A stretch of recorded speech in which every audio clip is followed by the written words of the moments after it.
Cecilia Carrizo nos invita a Sé que estás ahí, porque conectados todo es posible.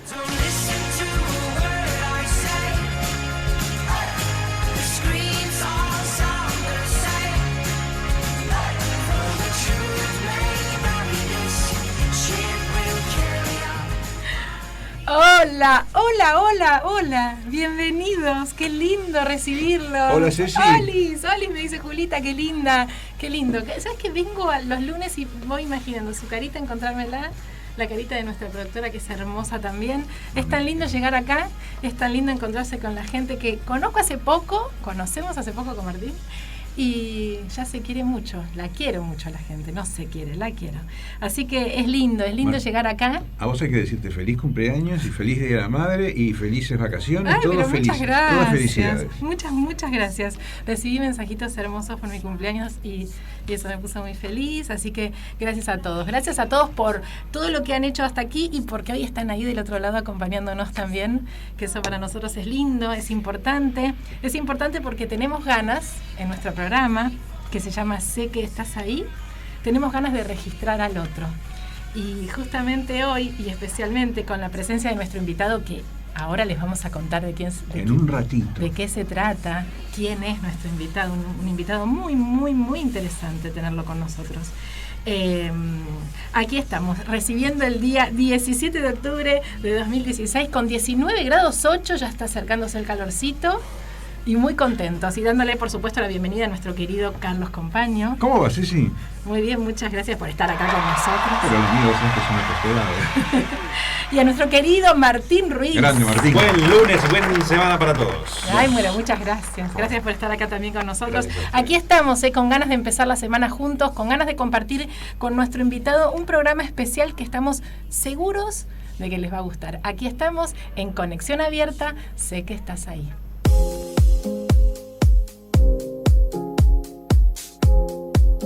Conectate con Cecilia Carrizo al 4300-9470. En Facebook, Sé que estás ahí radio. En Twitter, @_sé que estás ahí. Ya sabemos cómo podemos comunicarnos, por supuesto. Ahí Julita les dijo de qué manera pueden hacerlo. Y ahora sí, es momento de darle la bienvenida a nuestro invitado. Vos estás ahí. Y con Cecilia Carrizo, hoy está Marcelo Figueroa. Vamos a hacerles una pequeña reseña de quién es Marcelo. Pequeñísima, porque es tan extenso lo que él ha hecho y lo que hace día a día. Es contador público, es casado, está casado con Emilce y es padre de 2 hijos, David y Carolina. Es teólogo y biblista protestante. Es exdirector de Sociedad Bíblica Argentina y miembro de la Junta de Gobierno Continental y Mundial de las Sociedades Bíblicas Unidas. Se desempeñó como columnista social en el programa Lo Justo y Necesario en A24 y Radio Rivadavia. Fue conductor y productor general de Biblia Diálogo Vigente por Canal 21, programa que contó con la participación del cardenal Bergoglio y el rabino Skorka. Bueno, también trajo un libro que escribieron y eso es interesante, que lo vamos a conversar también sobre este programa. Recibieron los premios Martín Fierro y actualmente conduce Diálogos para el Encuentro en FM Millennium 106.7. Bienvenido, Marcelo. Cecilia, buenos días. Bueno, gracias por la invitación. Con decirme Marcelo bastaba, es suficiente. Bueno, pero sabes, cuando veníamos con Martín, que siempre venimos juntos a la radio, siempre venimos conversando, por supuesto, del invitado que tenemos. Y yo en lo particular le comentaba a Martín, sentía que era importante tenerte frente a nosotros, y eso también se lo tenemos que agradecer mucho a Carlos, que fue quien gestionó tu visita, porque sos una persona tan representativa de lo que tiene que ver con, si se quiere, la parte más alta en este caso de la Iglesia, que es el Papa Francisco, y que de alguna forma has recorrido extensos caminos vinculados con la religión y con el estudio de la religión y las religiones. que tenerte enfrente para quienes de alguna forma nos acercamos a alguna u otra religión de una manera no tan profunda, sino al revés, justamente un poquito de afuera, conociendo apenas algo de algún colegio que hemos ido, o quienes hicimos algo de catequesis y después quedamos como medio solamente creyendo lo que uno va construyendo dentro de sí, y con muchas dudas y muchas necesidades de desentrañar cuestiones que están sucediendo en nuestra sociedad hoy, más allá de la religión, y que de alguna manera sentimos que sería lindo que todas esas cuestiones fuertemente instaladas, sociales, encontrarles, bueno, ¿cuál es la respuesta de la gente que transita profundamente el camino religioso frente a estas inquietudes? Un montón de cosas, ya te dije, con todo esto. Si querés nos sentamos. Empieza. Carlos, gracias por Sí, tu gestión. Sí. Así que, Marcelo, lo que te quería decir en 2 palabras, te lo resumo. Veníamos hablando que tenemos tantas dudas. Debajo de la silla está el salvavidas de cemento. Yo también me sumo a las dudas. Sí, dudas, inquietudes. Pongamos música. Pero yo digo, me sentía como, por un lado, poco preparada, o sea, profesionalmente, para hacerte una entrevista. Eso es lo mejor. Para hacer con Marcelo lo mejor es eso. Claro, porque digo, para hacerte una entrevista en donde mi camino frente a lo religioso es realmente muy cortito, siento una fe profunda dentro de mi ser, que te lo decía antes fuera del aire, que la siento dentro mío y que es inevitable y que cada vez crece más. Y que algunas personas que han pertenecido a la iglesia la han forjado más aún, como es el caso del Padre Mario, del cual soy devota, y siento como una atracción especial frente a lo religioso, todo lo religioso, digamos, porque siento que detrás de lo religioso está la fe profunda. Me pasa cuando veo las familias judías caminando por la calle y me quedo realmente observando un rato. Los veo irse con sus ropas, con cómo se ve esta crianza con sus niños y lo que siento que les pasa por dentro.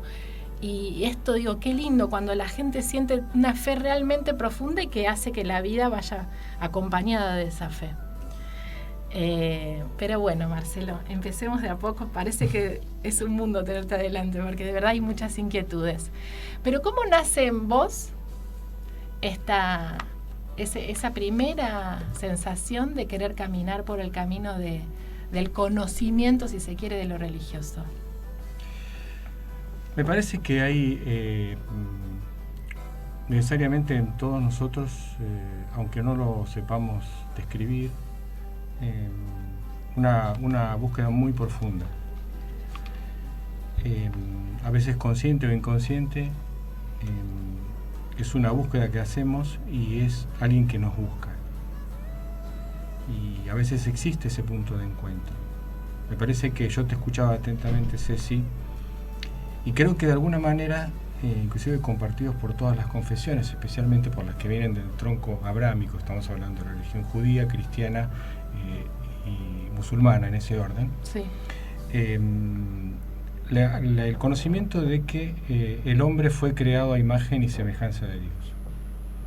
Eso nos da a nosotros una pertenencia, una imagen y una sensación de que tenemos un espejo. Ese espejo tiene que ver con el Creador. Y en ese espejo del Creador inmediatamente surge esa búsqueda del ser creado y de tratar de identificarnos, de vernos reflejados en Dios y no saber dónde está Dios. Y ahí también surge el concepto de si estamos todos creados a imagen y semejanza del mismo Dios. Cuando yo te miro a vos, lo miro a Carlos, lo miro a él, hay una parte de Dios que está en vos. O sea, Dios está en todos nosotros. Claro. ¿Dónde está Dios? En el otro. Claro. Y eso es algo muy importante y que tiene que ver con esa búsqueda interior.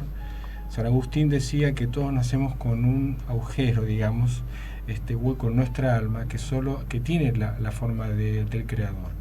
Y cuando nos encontramos, o mejor dicho, para utilizar una voz pasiva, cuando nos dejamos encontrar, porque creo que Dios hace una búsqueda permanente de nosotros mismos,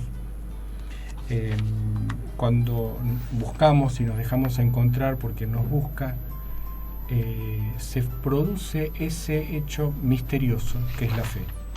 La fe, que es algo que, si yo te tengo que decir, como vos mencionabas, yo la tengo, es profunda, no sé cuándo nace, pero existe, la siento, la vivo, es la realidad. Sí. Ahora, cuando la tengo que describir, ya no la sé. No hay palabras. No sé cómo decirla. Claro. No sé qué es.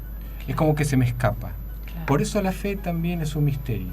Yo creo que la palabra misterio es una palabra muy rica en contenido, porque habla de un Dios que deja algunas cosas, que las deja solo para Él.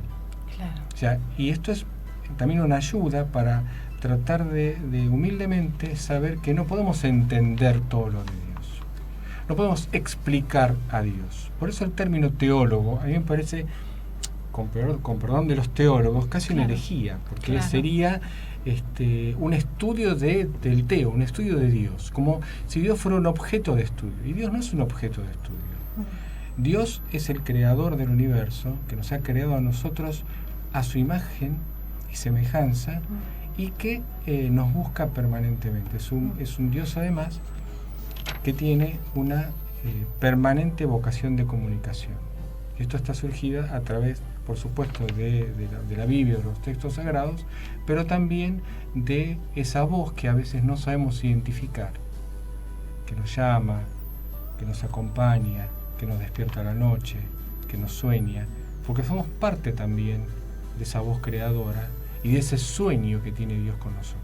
Claro. Compartimos esa esfera del misterio en el cual nosotros, de alguna manera, nuestro alma, soñamos a Dios, pero Dios también nos sueña a nosotros.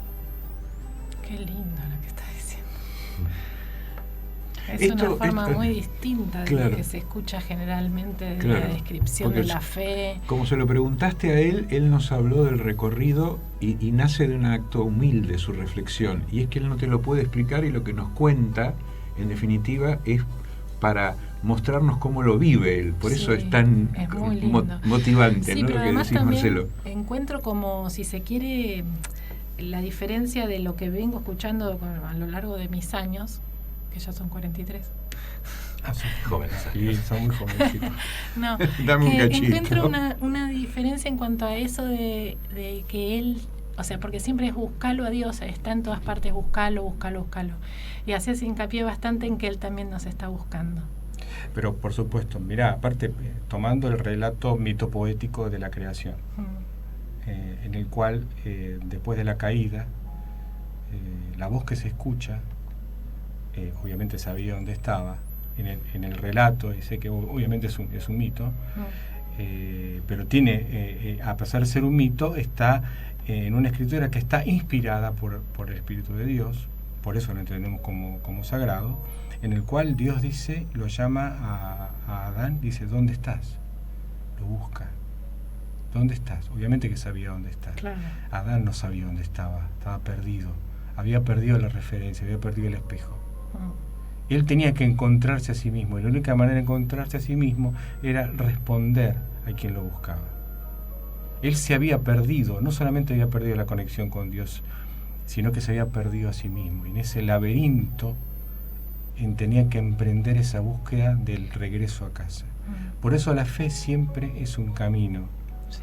No es algo que yo lo tengo y lo tengo absolutamente y ya está, como un tesoro que tengo en el banco. No, es un camino, es algo que, por ejemplo, recuerdo el relato de Jesús caminando y Zaqueo, que era un chanta, un corrupto, un tipo que vivía recaudando para la corona del imperio y encima los estafaba.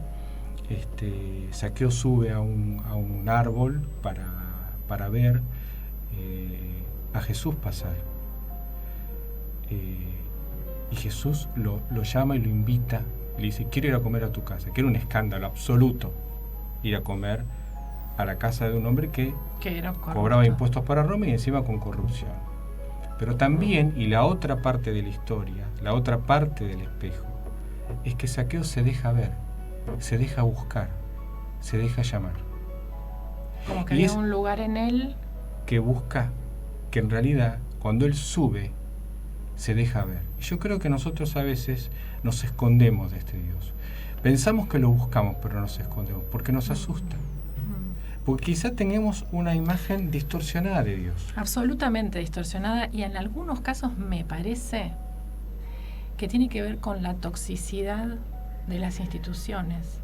Porque justamente en este ejemplo, en donde vos los nombrás a Zaqueo y hablas de la corrupción hay una cuestión que las instituciones de alguna forma han jugado en contra de la religión misma y de la esencia de lo religioso y de la fe y del amor a Dios. No todo. Yo creo que la verdad, hay un concepto muy claro en el cual el pueblo judío, que es el pueblo elegido, Dios forma un pueblo, es un pueblo propio. O sea, tiene una identidad, una pertenencia, es un pueblo propio, creado por Dios, que lo hace peregrinar 40 años en un recorrido que podía tardar 40 días. Lo hace dar vueltas en el desierto 40 años para que se dé cuenta, para que se limpie y se dé cuenta quién es Dios. Después, en el término de la iglesia cristiana, tenemos que hablar de iglesia, de eclesia, de una comunidad. Sí. Yo creo que la idea o el invento o el sueño de Dios es el pueblo, es la relación directa con el pueblo, con la iglesia, que somos todos nosotros, en el caso de los cristianos, el pueblo de Dios o el pueblo musulmán. Pero a veces las instituciones, la religión o aquellos que ocupan lugares de poder dentro de la religión, quizá con ese temor de un Dios que no se deja encasillar, que no se deja poseer, que no se deja meter dentro de un dogma encerrado, tratan de traducir toda esa imposibilidad en algo que ellos puedan manejar. Y ahí se forma ese Dios pequeño, manejable, manipulable, utilizable, que ha confundido, en el cual yo puedo decirte, bueno, Dios hace esto, Dios hace lo otro, y tener todas las respuestas. Y la verdad es que creo que si hay algo que no podemos, es en pensar que somos dueños de la verdad. En última instancia, es mejor decir que la verdad nos posee a nosotros. Claro. Y que cada uno de nosotros tenemos a cada uno de nosotros, Cecilia. O sea, cada uno de nosotros tiene esa partecita. Y el único que tiene la verdad absoluta es la persona de Dios. Entonces creo que el gran miedo, y muchas veces se crean así los fundamentalismos, es un miedo a Dios. Es un miedo a quién es Dios. Y entonces hacemos una caricatura de Dios. Y esa caricatura la manipulamos con el poder. Claro. Y muchas veces trabajando a través de un elemento que para mí es perverso en la religión, que tiene que ver con la culpa. Absolutamente. Total. Entonces yo creo que cuando uno maneja un Dios culposo, está distorsionando la imagen principal de Dios. ¿Cuál es la imagen principal de Dios? El amor. La misericordia. No es la culpa, es el amor. Total. Que estamos perdonados. Es un Dios que ama su creación. Y la creación llamada imperfecta. Exactamente. Entonces yo creo que ahí está uno de los problemas. Pero bueno, me parece que en esa búsqueda tenemos que estar todos y con humildad. Sí. Y dejemos que Él crezca dentro nuestro y que nos busque. Sí. Y que nos revele su verdad. Y entender que esa verdad que tenemos es pequeñita, pero bueno, nos hace bien. Igual, ¿cuál es el mensaje que podemos transmitirle a la gente que, si bien no está cercana a la iglesia, está interesada en un acercamiento, pero que siente la imposibilidad precisamente por la existencia de una institución defectuosa? Bueno, porque creo que el gran problema de mucha gente es esa barrera que siente que existe en los representantes, más allá de la relación directa con un ser superior. Sí, mira, yo creo que la relación del hombre con Dios es individual y colectiva, como decíamos también. Hay que acercarse sin miedo, dejarse amar por Él. Me parece que la institución también está hecho, Dios tuvo esa idea de hacer la iglesia con seres imperfectos. O sea, a ver, con todo el respeto del mundo. Pero con poder. Pero claro, bueno, está bien, pero ¿no? hay un poder que está acotado por el mismo Dios. Entonces, si vos tenés el relato del texto bíblico, ¿quién fue David? Fue un rey, pero se mandó todas las macanas posibles. Pedro, la cabeza de la iglesia, en este caso, bueno, lo negó. ¿Quiénes fueron los apóstoles? Se escondieron en un momento de apuro. Trataron de convencerlo para que no vaya a donde tenía que ir. Trataron de pelear Santiago y Juan, un lugar a la derecha y otro a la izquierda, apoyados por la mamita que trataba de convencerlo a Jesús de qué hacer. Entonces, a ver, también la idea de Dios es que haya una organización, que haya gente que de alguna manera también esté alrededor de ese gran concepto que es la iglesia, que es un concepto primero espiritual y después humano. Tenemos que aceptar eso. Entonces, cuando todos aceptamos que todos somos pecadores, inclusive aquellos que están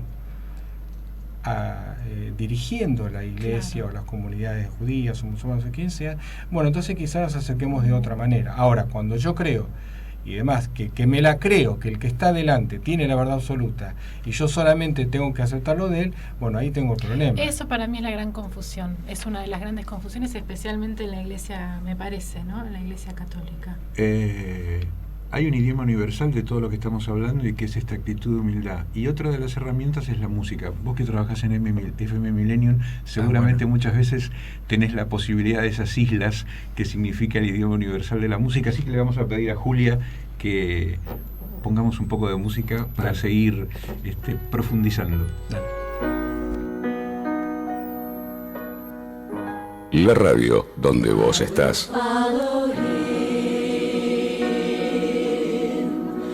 Follow him wherever he may go,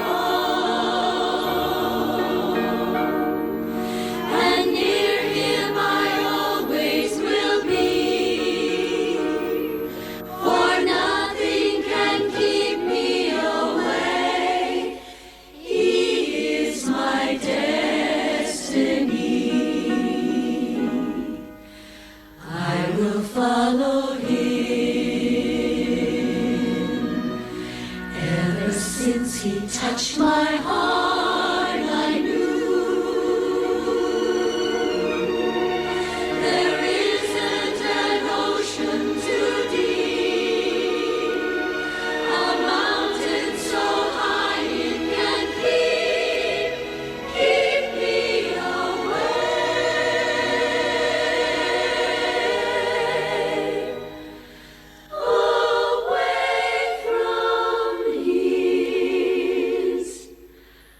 love.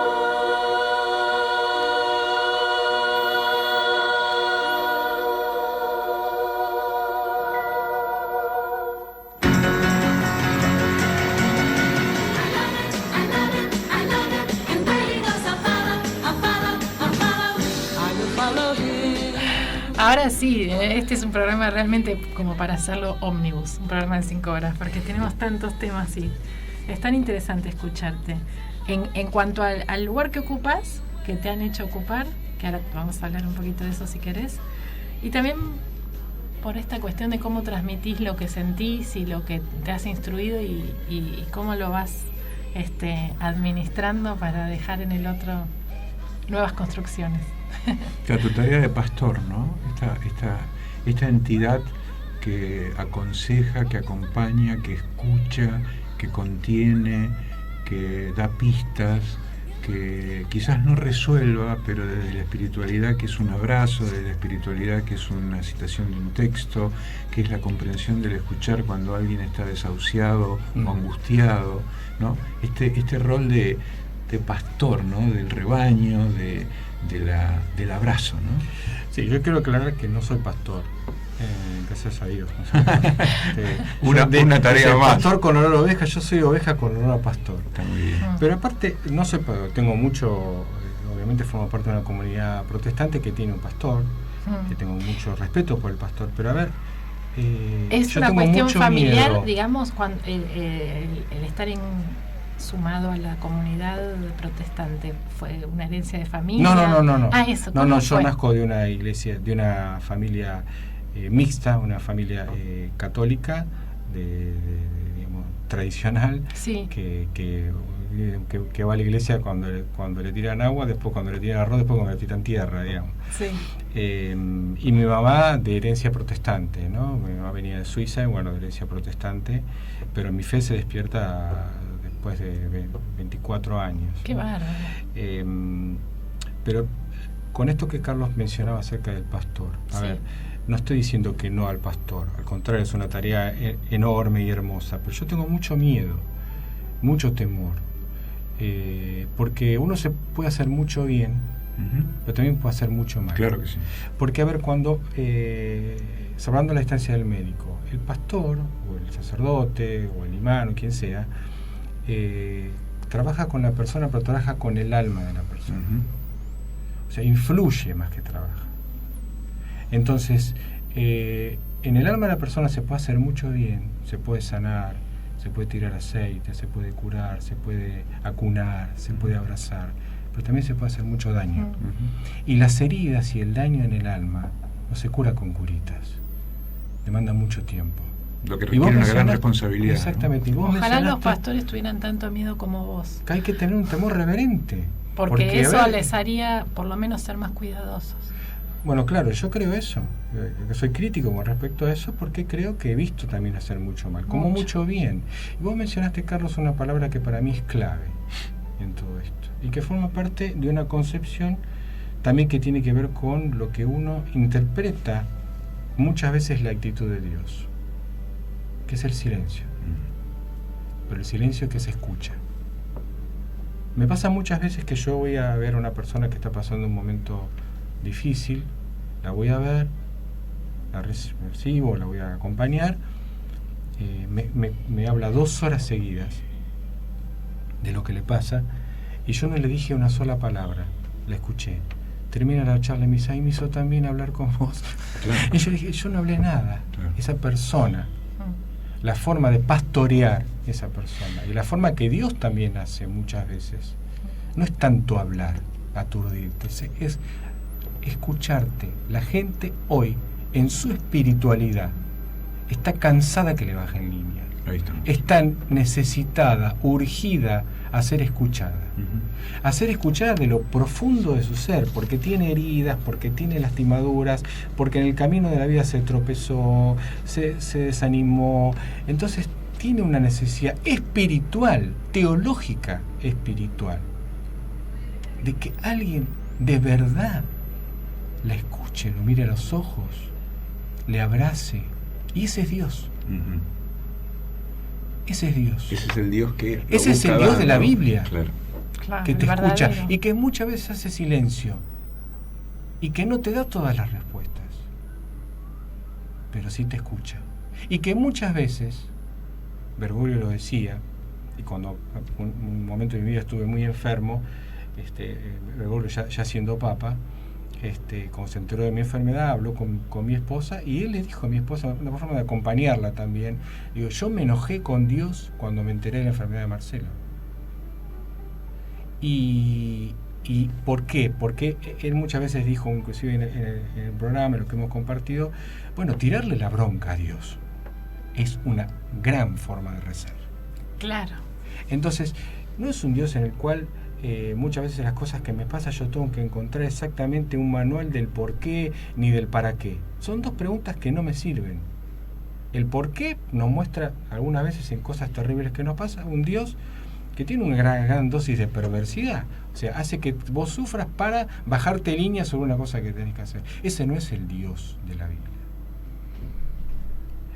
Tampoco el para qué, como que todo tuviera... Sí, a veces las cosas que nos pasan nos ayudan a subir en los escalones de nuestra vida espiritual y a veces no, a veces nos bajamos. La pregunta quizás sea, ¿y por qué no?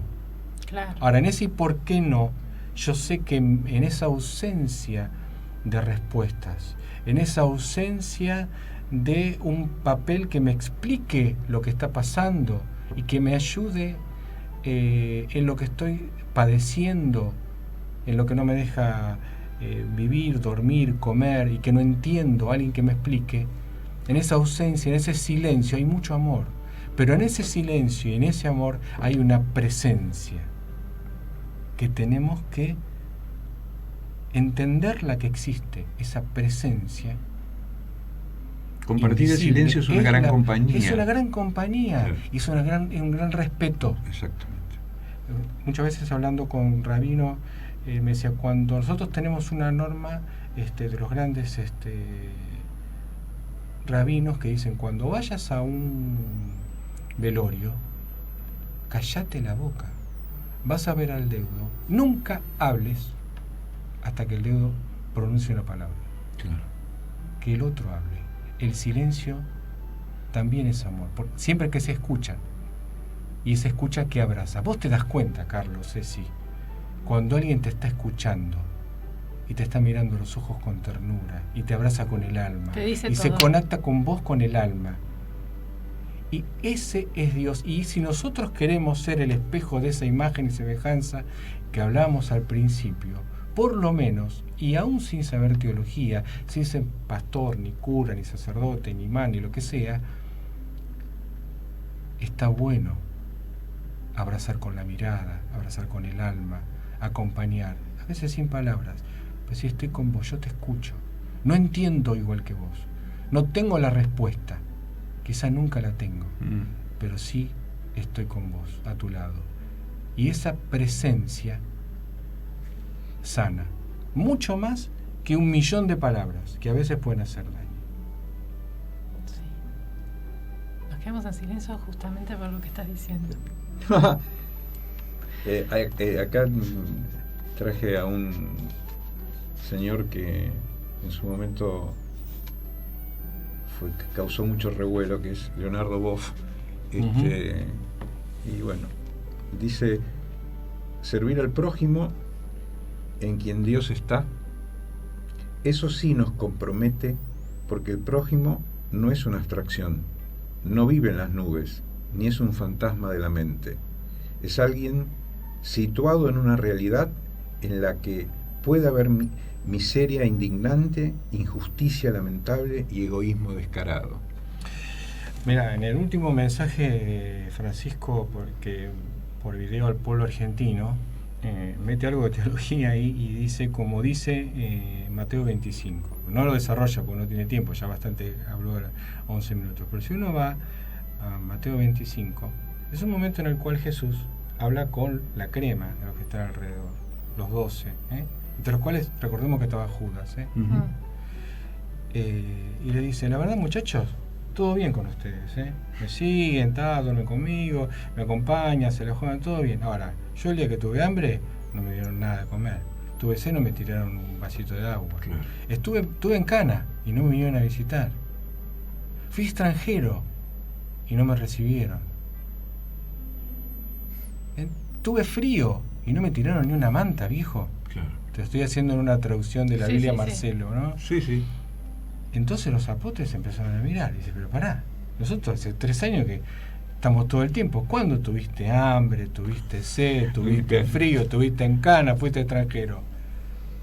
Y Jesús le dice, bueno, si no lo hicieron a los otros, No me lo hicieron no a lo mí. hicieron a mí. Esa empatía de la otredad La otra edad. que dice Boff, ¿no? Boff. O sea, en el sentido de, ¿dónde Que el está otro- Dios? No sé, pero está en vos, si está en vos, Carlos, está en vos. Sí. O sea, si yo te veo sufrir, si yo veo que tenés frío, si yo veo que tenés hambre, si yo veo que tenés sed, la verdadera religión, hablamos de religión, ¿cuál es?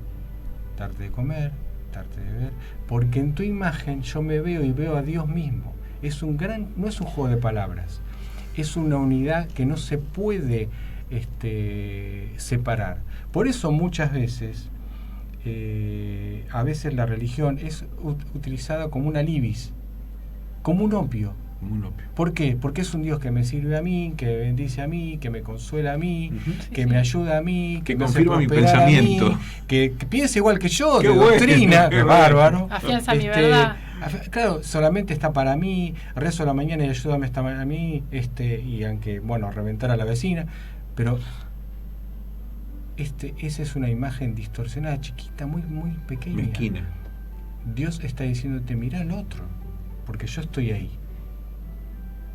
Entonces creo que ese dar vuelta, el hecho de ¿y dónde está Dios? Claro.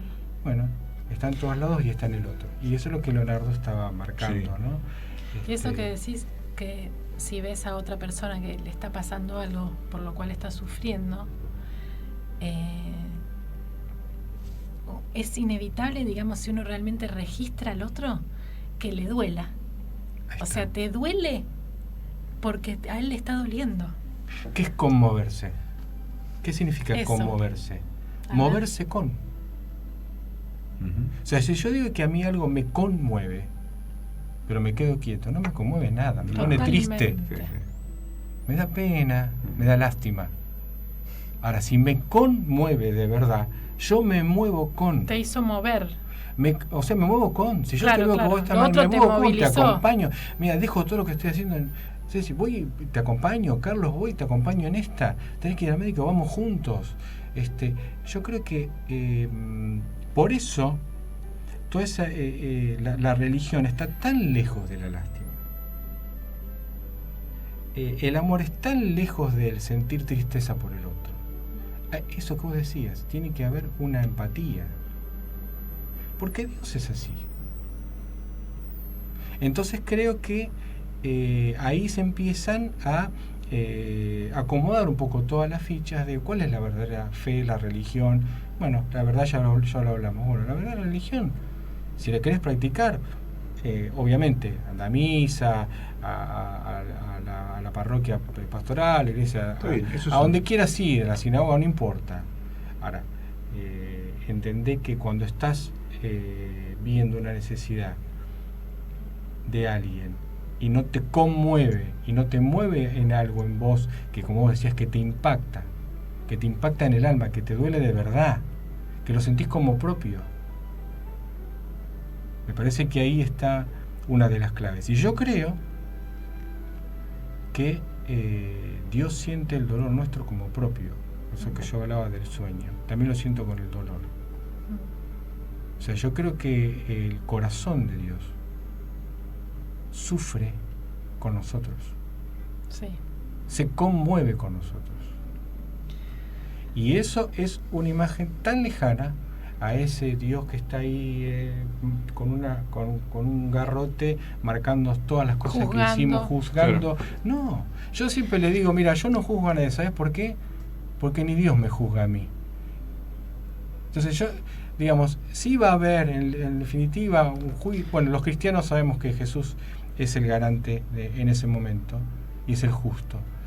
Pero a ver, si ni Dios me juzga, ¿quién sos vos para juzgarme? Claro. Total, pero justamente eso es lo que hablábamos de que yo también, digamos, me emociona saber que en el caso de nuestro Papa, él las primeras palabras, una de las primeras palabras que dice fue hagan lío, ¿no? Cuando él dice eso yo digo, qué vivo que es, ¿no? Porque está diciéndole a cada uno lo que quiera escuchar, ¿no? En el sentido de revelate para el bien, ¿no? Es mi interpretación como Totalmente persona que lícita. suelta en la vida Lícita. como soy. Y justamente lo que vos es una mezcla de un montón de cosas de las que vos venís hablando y venís describiendo, que por un lado existe esta institución apenas conocida por mí, ya que hablo de lo poco que conozco, de la Iglesia Católica, ¿no? Que está conformada por personas, como bien las describías, imperfectas, también elegidas por Dios para eso, para que quienes estamos frente a ellos sepamos que podemos reflejarnos en esa imperfección y buscar, si se quiere, el camino del bien, luego de ver esa imperfección y no elegirla. Pero es muy riesgoso tener a personas que marcan el ejemplo, si se quiere, o que la gente interpreta que está ahí para ser un ejemplo y que ha abusado de su poder para hacer el daño que ha hecho. Por eso es que hay algo muy fuerte en estos últimos años que yo siento que el Papa también está marcando una gran diferencia frente a este tema, que tiene que ver con la cantidad de abusos sexuales que ha habido marcados fuertemente dentro y ocultos en lo que fue la institución de la Iglesia Católica. Y yo siento y me pregunto también, y tenerte enfrente me da ganas de preguntártelo a vos, ¿por qué es que parecería como si la Iglesia Católica tuviese una obsesión con lo sexual? Porque digo, desde el momento, perdóname que tal vez sea atrevida, no, pero es una inquietud tan cruda la mía y te la manifiesto de esa forma porque sos tan cálido y tan amigable y tan todo, que digo, desde el momento en que quien se ordena como cura debe, digamos, cumplir con el celibato, ¿no? Y de alguna forma no sé por qué siento que la Iglesia Católica no considera el desarrollo de una persona en el aspecto sexual. Es como si esa la tuviera tachada, no, tachame la doble, de eso no se habla, de eso. O sea, cantidad de años en la Iglesia luchando en contra del uso del preservativo. O sea, yo me pregunto desde mi ignorancia, te hago esta pregunta y te dejo responder. Si a mí me preguntas, yo soy mamá de 2 nenes, ¿no? Uno de 7 años y uno de 10. Y amiga de un montón de amigos y amigas que necesitan lo mismo que mis hijos. A mí me gustaría que la iglesia a la cual ellos fueran, les dijeran, mira, este es el matrimonio tradicional. Así, así, así, así. Esto es lo que se puede elegir, lo que puedes sentir y construir. Esto también, a una determinada edad, cuando se despierta, cuando te empezás a desarrollar en tu sexualidad, te puede pasar esto, te puede pasar lo otro. Existe el preservativo, que es lo que te cuida para que no obtengas una enfermedad, claro, una enfermedad cuando te empezás a desarrollar sexualmente. Existe la diversidad sexual también, que habla de no seguir la tradición de lo que está descrito como tradicional. Y en esa te voy a acompañar también y te voy a ayudar en tus inquietudes y en tus dudas y te voy a acompañar siempre. Porque yo digo, porque vos lo decías claramente hace un rato, no hace falta que todos los que vayamos a la iglesia sintamos que el que está ahí es el ejemplo y es el que nos dice la verdad, porque la verdad no es la que transmiten a veces ellos. Pero de alguna manera uno se acerca abierto a escuchar esa supuesta verdad. Y es muy riesgoso tener frente a personas, como sabemos que han existido muchas, absolutamente corruptas, depravadas, degenerados. Cuando también en la iglesia los tuvimos a los padres Mario, tuvimos a la Madre Teresa, o sea, no todos son, digamos, la peor parte. Bueno, lo primero que pienso, Cecilia, es que no hay que generalizar. Claro. O sea, es muy injusto generalizar. Sí. No creo que todos sean, al contrario, creo que con toda franqueza creo que es la minoría. Yo pienso lo mismo, Pero lo que pasa es que a veces la minoría hace más ruido que la mayoría. O por ahí, perdóname que te interrumpa, o por ahí, por tantos años de ocultar esa minoría, ¿por qué se ocultó tanto tiempo esto? Bueno, bueno, y lo otro que te quería decir, me gustaría tratar de reflexionar juntos sobre esto, pero correrme desde un lugar en el cual, como yo no soy católico, prefiero no hablar de la Iglesia Católica en general. Sí te puedo decir, y aparte es público, que Francisco no piensa así. Que Francisco, que es la cabeza de la Iglesia Católica, está marcando esa diferencia. Digamos, una diferencia muy grande, precisamente separando enérgicamente a todos los casos de pedofilia, trabajando muy fuertemente y no ocultándolo. Inclusive fue público cuando él dijo que fue escandaloso para muchos: ¿quién soy yo para juzgar un gay? Totalmente. Ahora yo me quiero correr un poquito y ir también desde el lugar de la Iglesia protestante, porque prefiero hablar desde la autocrítica propia para hacer un análisis más universal. Yo creo, 2 cosas te quería mencionar. Primero, es que cuando uno no tiene, y estamos hablando un poco del tema de la verdad, el tema del dogma y todo lo demás, cuando uno tiene un concepto tan pequeño, tan que quiere manejar, tan chiquito, esa visión de Dios, exactamente, reduccionista, la religión se transforma en moralina. Claro. La religión no es moralina. Y la religión no empieza de la cintura para abajo. Yo creo que hay, en muchos casos también ha habido, inclusive del mundo protestante. No todos, obviamente. Pero sí esa, no sé si obsesión, pero sí ese punto débil en eso. Parece que todo pasara por ahí. Totalmente. Cuando en realidad no se han actuado proféticamente en contra de las injusticias, en contra al hambre, en contra... a ver, la agenda de la ecología recién ahora la están tomando, que es un tema de la casa común. De la violación de los derechos exactamente, humanos. Exacto, todo lo que tiene que ver. Hubo casos como la Comisión Permanente por los Derechos Humanos, surge como paso que sigue de la Comisión Ecuménica por los Derechos Humanos, que había protestante, católico, un judío como Marshall Mayer y demás ejemplos. Ahora, lo otro que yo quería mencionarte es que también sabemos, Cecilia, que muchas veces las violaciones, en general, la mayoría, y seguramente habrá psicólogos que lo pueden explicar mucho mejor que ellos, suceden cuando hay una instancia de poder y de cercanía.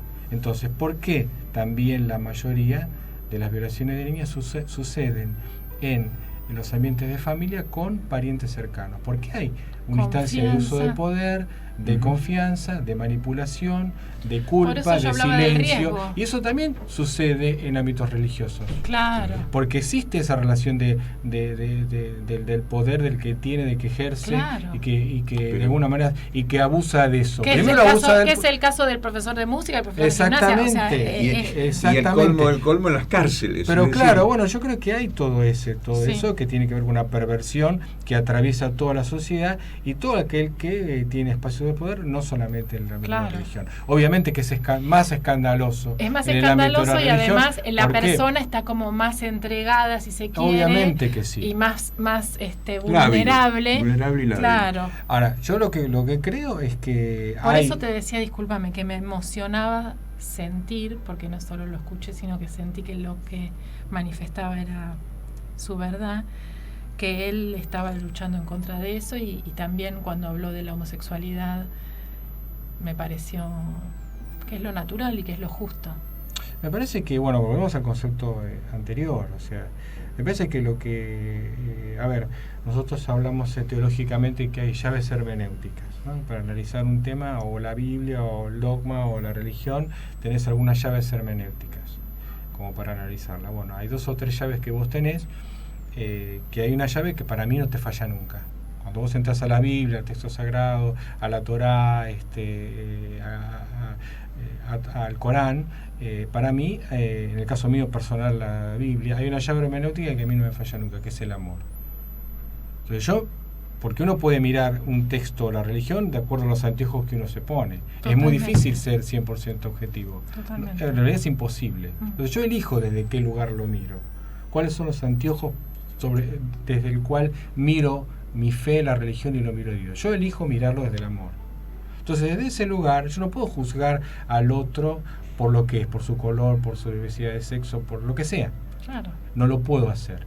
Y yo creo que eso es también una definición, porque creo que hablábamos del abrazo, del encuentro, tiene que ser con todos. Y creo que eso es algo que me parece que es importante cuando uno camina el recorrido de la fe y trata de encontrar los puntos del núcleo más importante, central. O sea, despejar un poco algunas cosas y luego, ¿pero qué es lo más importante de esto?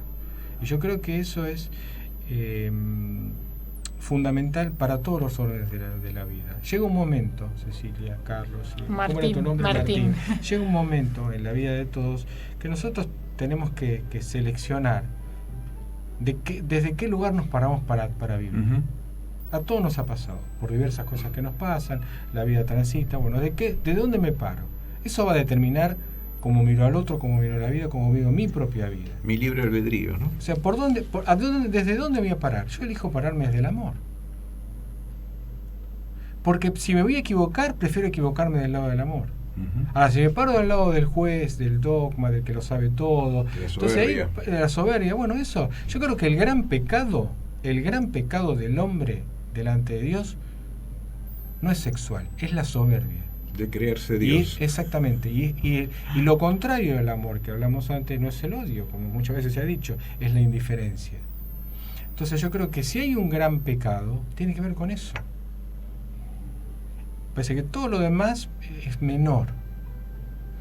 Pero bueno, obviamente que es mucho más fácil la moralina que una moral más abarcativa, más inclusiva, más generosa y más peligrosa. Claro. Porque Jesús era un hombre peligroso.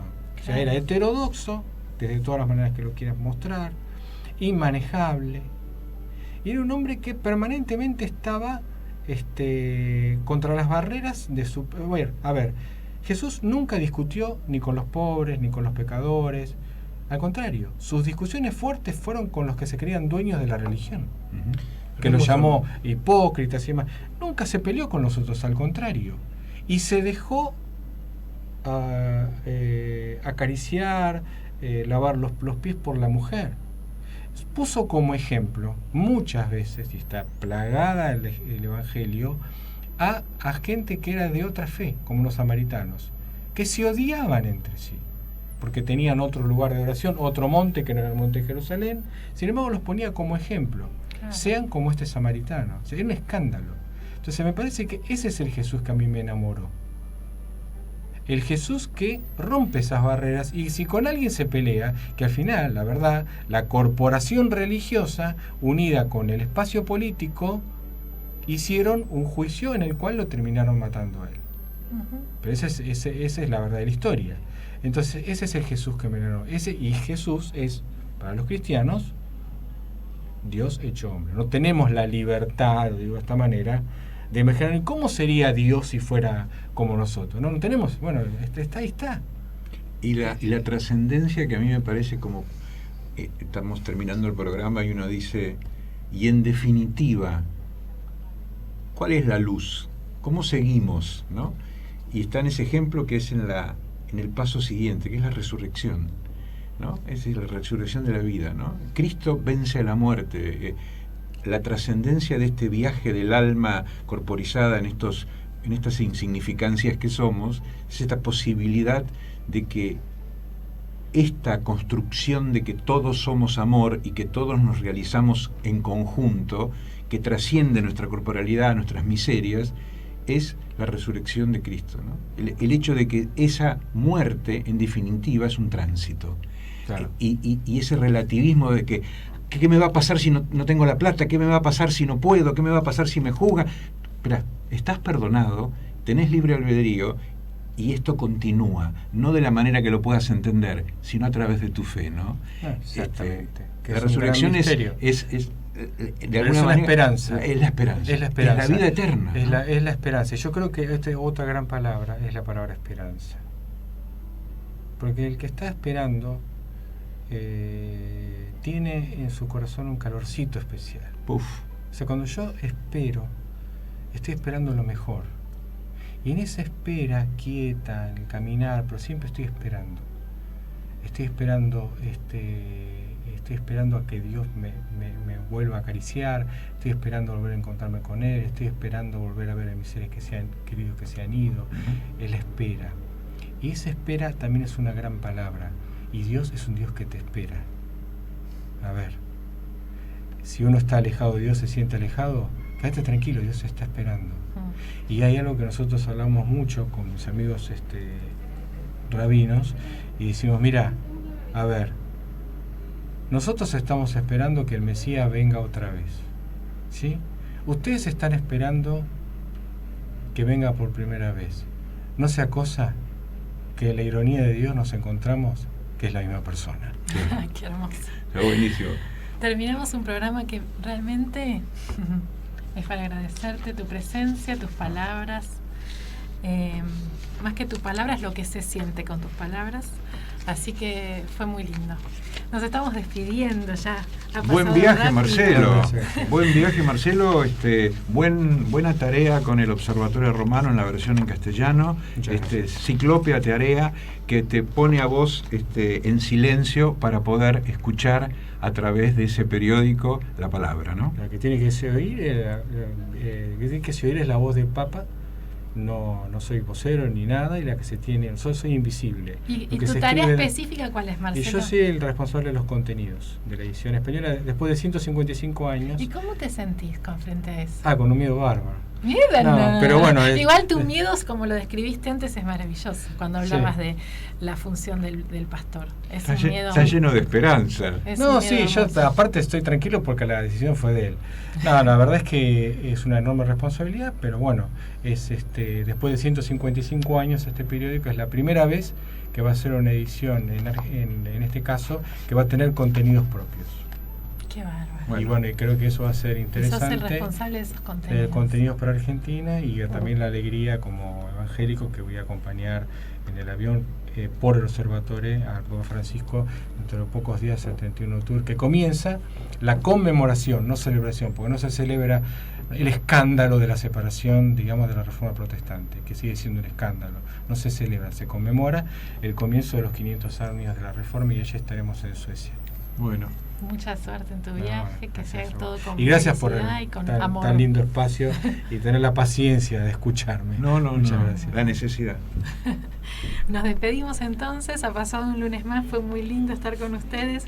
Vamos a agradecerle especialmente a Julia Sánchez en operación técnica, a Daniela Ferrín, producción general, gracias Dani por todo, edición Gabriel Trípodi, locución Horacio Zapata, Carlos Compaño, puesta en el aire. ¿Cómo va? Adrián Di Sanzo, director general. Martín Ruiz, muchas gracias. Gracias a vos. Por estar acá con nosotros, acompañándonos siempre. Y muchísimas gracias, Marcelo, por habernos acompañado. Gracias a vos. Este lunes especial. A todos ustedes también, que estuvieron ahí con nosotros, atentos y con ganas de seguir escuchándolo como nos pasó a nosotros, a Marcelo. También les decimos gracias por estar ahí, y nos volvemos a encontrar el lunes próximo. Es pues la fe, la certeza de lo que se espera, la convicción de lo que no se ve. Estuviste ahí. El próximo lunes volvemos a conectarnos con Cecilia Carrizo por Radio Conexión Abierta. Gracias. En una semana los espero.